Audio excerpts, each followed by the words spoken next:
नमस्कार। 5 राज्यों में हुए विधानसभा चुनाव को लेकर पत्रकारों का एग्जिट पोल सामने आ चुका है और वरिष्ठ पत्रकारों के एग्जिट पोल के हिसाब से खलबली दिखाई दे रही है। इसके अलावा बड़ी खबर, चुनाव रिजल्ट तारीखों में भी बदलाव किया गया है। इस हिसाब से खलबली का माहौल इस समय दिखाई दे रहा है। और बात करते हैं 119 सीटों के लिए, यहां पर तेलंगाना में विजय त्रिवेदी का एग्जिट पोल तेलंगाना को लेकर बीआरएस को 35 से 45 सीट, तो कांग्रेस को 50 से 60 और भारतीय जनता पार्टी को 5 से 15 है और एआईएमआई को भी 3 से 8 सीट। यानी तेलंगाना में कांग्रेस सरकार बनाने के आंकड़े तक पहुंच रही है, जो पत्रकारों का एग्जिट पोल सामने आ रहा है। भाई अगर बात की जाए अभय दुबे का एग्जिट पोल तेलंगाना को लेकर 119 सीटों के लिए बीआरएस को 40 सीट है, तो कांग्रेस को 65 सीट, भारतीय जनता पार्टी 7, तो एआईएमआई पार्टी भी 7 सीटों पर आ रही है। उस हिसाब से अगर बात की जाए तो यहां पर भी तेलंगाना में कांग्रेस सरकार के आंकड़े तक पहुंच रही है। यानी कांग्रेस तेलंगाना में पहली बार सरकार के आंकड़े तक पहुंच रही है, जबकि पोल्स और पोल्स के आंकड़े जो सामने आ रहे हैं 6 बड़ी एजेंसियों के आंकड़े को हिसाब से भी यहां पर अगर बात की जाए तो सभी एजेंसियों के आंकड़े में कांग्रेस यहां पर आगे नजर आई है। यहां पर बीआरएस से, जो कि यहां पर वर्तमान में सरकार है, तो तेलंगाना में यहां सभी एजेंसियों के एग्जिट पोल के अनुमान से कांग्रेस यहां सरकार बना रही है। और polls of polls exit poll के हिसाब से यहां पर 64 सीटें कांग्रेस के लिए, 44 सीटों पर यहां पर बीआरएस और यहां पर भारतीय जनता पार्टी को 7, जबकि 10 सीटें अन्य प्लस एआईएमआई के पक्ष में जा सकती हैं, जो पोल्स ऑफ पोल्स का अनुमान है। यानी एग्जिट पोल के हिसाब से तेलंगाना में कांग्रेस का यहां पर सरकार में वापसी करती नजर आ रही है।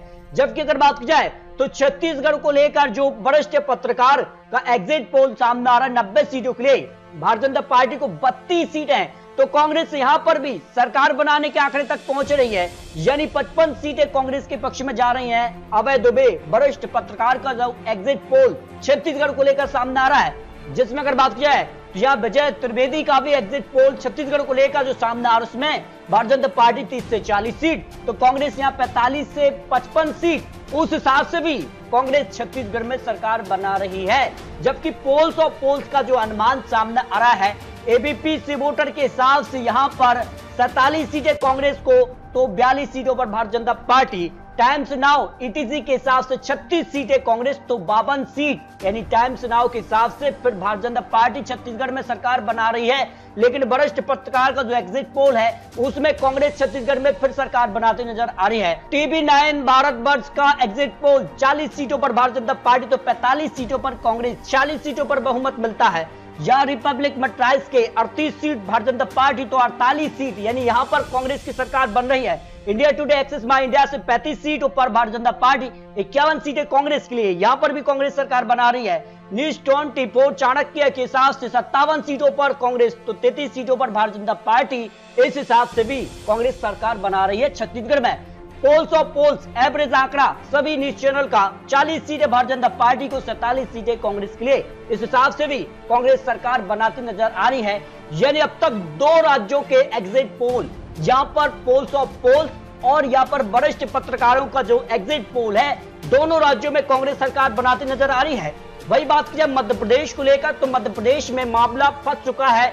3 एजेंसियां यहां पर जो है कांग्रेस की सरकार, तो 3 एजेंसियां भारतीय जनता पार्टी की सरकार। तो वरिष्ठ पत्रकारों का एग्जिट पोल किसे इशारा कर रहा है? देखिए यहां पर 95 सीटें भारतीय जनता पार्टी को, अभय दुबे के एग्जिट पोल से कांग्रेस को 125 सीट, यानी स्पष्ट बहुमत कांग्रेस के पक्ष में जा सकता है, जो मध्य प्रदेश को लेकर वरिष्ठ पत्रकार का एग्जिट पोल सामने आ रहा है। इसके अलावा देखिए यहां पर विजय त्रिवेदी का एग्जिट पोल मध्य प्रदेश को लेकर 105 से लेकर 120 सीटों पर भारतीय जनता पार्टी, तो कांग्रेस 90 से 95 सीट। तो इस तरह से मध्य प्रदेश में मामला फंस चुका है। एजेंसियां हो, 6 एजेंसियों के आंकड़े, और यहां पर बात की जाए तो वरिष्ठ पत्रकार के एग्जिट पोल से भी एक एजेंसी के आंकड़े भारतीय जनता पार्टी को, तो दूसरे कांग्रेस के लिए। यह 6 एजेंसियों के आंकड़े हैं। यहां पर एबीपी सी वोटर के हिसाब से मध्य प्रदेश में कांग्रेस सरकार बन रही है। जबकि बात की जाए टाइम्स नाउ ईटीजी से भी कांग्रेस की सरकार बन सकती है। जबकि टीवी9 भारतवर्ष से या पोल स्टार से भी कांग्रेस की सरकार बन रही है। जबकि रिपब्लिक मट्राइज यहां भारतीय जनता पार्टी की सरकार बन रही है। इंडिया टुडे एक्सेस माई इंडिया की यहां पर भारतीय जनता पार्टी, और यहां पर न्यूज 20 चाणक्य का एग्जिट पोल भी भारतीय जनता पार्टी की सरकार बनानी। मध्य प्रदेश में मामला फंस चुका है। एग्जिट पोल के हिसाब से 3-3 की बराबर की टक्कर, तो कांटे की टक्कर होगी, एक तरफा जीत होगी। 3 दिसंबर को पता लगने जा रहा है। लेकिन पोल और पोल एवरेज आंकड़े की भी बात की जाए तो 125 सीटों पर भारतीय जनता पार्टी, 102 सीटों पर कांग्रेस और 3 सीटें अन्य के पक्ष में 116 सीटों पर बहुमत मिलता है मध्य प्रदेश में। उस हिसाब से भारतीय जनता पार्टी का एवरेज आंकड़े में 15 भारी नजर आ रहा है। भाई बात की जाए राजस्थान को लेकर 199 सीटों पर पोल्स ऑफ पोल्स के भी आंकड़े सामने आ रहे हैं। लेकिन इससे पहले वरिष्ठ पत्रकारों का exit poll, Bharatiya Janata party 100 से 115 सीट, कांग्रेस को 80 से 95 सीट। हर 5 साल में सत्ता बदलती है, लेकिन यह आंकड़ा फिर से दोहरा सकती है जनता। लेकिन यहां पर जिस कहा से एग्जिट पोल सामने आए हैं, इसमें 6 एजेंसियों के आंकड़े, एबीपी न्यूज, सी वोटर के हिसाब से भारतीय जनता पार्टी सरकार बना रही है। कांग्रेस 81 सीटों पर सिमट रही है। टाइम्स नाउ ईटीजी के हिसाब से भारतीय जनता पार्टी सरकार बना रही है। कांग्रेस यहां 64 सीटों पर सिमट रही है।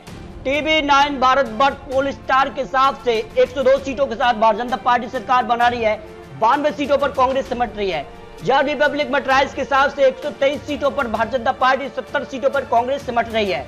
यानी अब तक 4 एजेंसी को आंकड़े हैं। 4 एजेंसी के हिसाब से राजस्थान में भारतीय जनता पार्टी सरकार बन रही है, जबकि 2 एजेंसी जिसमें बड़ा नाम इंडिया टुडे, एक्सिस माई इंडिया का 85 सीटों पर भारतीय जनता पार्टी, तो 99 सीटों के साथ कांग्रेस सरकार के आंकड़े तक पहुंच रही है। वही यहाँ पर न्यूज 20 चाणक्य के हिसाब से 89 सीटें भारतीय जनता पार्टी, तो 101 सीट पर कांग्रेस की सरकार बन सकती है। यानी राजस्थान के लिए 4 एजेंसियां भारतीय जनता पार्टी की सरकार बना रही हैं, जबकि 2 एजेंसियां कांग्रेस की सरकार राजस्थान में बनाते नजर आ रही हैं। इसके अलावा अगर बात की जाए तो यहाँ पर पोल्स ऑफ पोल्स का एवरेज आंकड़ा कांटे की टक्कर दिखा रहा है। 94 सीटें भारतीय जनता पार्टी को, तो 93 सीटों पर कांग्रेस, और ऐसे में अन्य की 12 सीटें महत्वपूर्ण हो जाती हैं। वो किस तरफ जाते हैं कि अर्थशंकु सरकार राजस्थान में इस बार बनेगी, ये महत्वपूर्ण हो जाता है। इसके अलावा आपको बता दें कि 5 राज्यों के लिए यहाँ पर 3 दिसंबर को ही नतीजे सामने आने थे। लेकिन आपको बता दें कि मिजोरम विधानसभा चुनाव की 40 सीटों पर 4 दिसंबर को चुनावी नतीजे सामने आएंगे और उस हिसाब से मिजोरम में त्रिकोणीय यहाँ पर टक्कर है। लेकिन जो एक्सिस माई इंडिया का सर्वे एग्जिट पोल सामने आया है, इसमें मिजोरम में जेडपीएम पार्टी यानी जोरम पीपल्स मूवमेंट एक बार फिर से बड़ी मूवमेंट की तरफ बढ़ रही है। 28 से 35 सीट एक तरफा जीत। मिजो नेशनल फ्रंट को केवल 3 से 7 सीट, तो कांग्रेस को 2 से 4 सीट और भारतीय जनता पार्टी को 0 से 2 सीट। इसके अलावा अन्य एजेंसियों के आंकड़े आए हैं। उन एजेंसियों में मिजो नेशनल फ्रंट कांग्रेस और यहाँ पर जेडपीएम पार्टी के बीच त्रिकोणीय टक्कर दिखाई गई है। इस तरह से 5 राज्यों को लेकर महत्वपूर्ण आंकड़े आपको यहाँ पर exit poll, polls of polls और वरिष्ठ पत्रकारों के आंकड़े दिखाए हैं। उस हिसाब से यहाँ पर मध्य प्रदेश में मामला फंस चुका है। एग्जिट पोल हो या वरिष्ठ पत्रकारों का एग्जिट पोल हो, राजस्थान में 4 एजेंसियां यहाँ पर भारतीय जनता पार्टी की सरकार, तो 2 एजेंसियां कांग्रेस की सरकार बनाते नजर आ रही हैं। जबकि तेलंगाना में स्पष्ट बहुमत कांग्रेस को मिल रहा है। छत्तीसगढ़ में भी यहाँ पर कांग्रेस का पलड़ा भारी है, जबकि मिजोरम में त्रिकोणीय टक्कर दिखाई दे रही है। तो ये आपको कुछ महत्वपूर्ण आंकड़े और चुनावी विश्लेषण दिखाए हैं। आपको क्या लगता है अपनी राय रखिए। 5 राज्यों में किसकी बनने जा रही है सरकार? क्या 5 राज्यों में खिलेगा कमल या कांग्रेस करेगी वापसी? क्योंकि इन राज्यों के नतीजे आने वाले लोकसभा चुनाव के लिए महत्वपूर्ण माने जा रहे हैं। इसके अलावा लोकसभा चुनाव पर बहुत जल्द आपको महत्वपूर्ण विश्लेषण देने वाले हैं। तो आप इस वीडियो को किस राज्य से देख रहे हैं, इस पर भी राय रखिए, ताकि आप उस राज्य को लेकर महत्वपूर्ण विश्लेषण दिखा सकें। तो 4 राज्यों के नतीजे 3 दिसंबर को सामने आ जाएंगे और मिजोरम के नतीजे 4 दिसंबर को सामने आ जाएंगे। तो मिलते दोस्तों और लेटेस्ट और महत्वपूर्ण विश्लेषण के साथ। तब तक के लिए जय हिंद, जय भारत।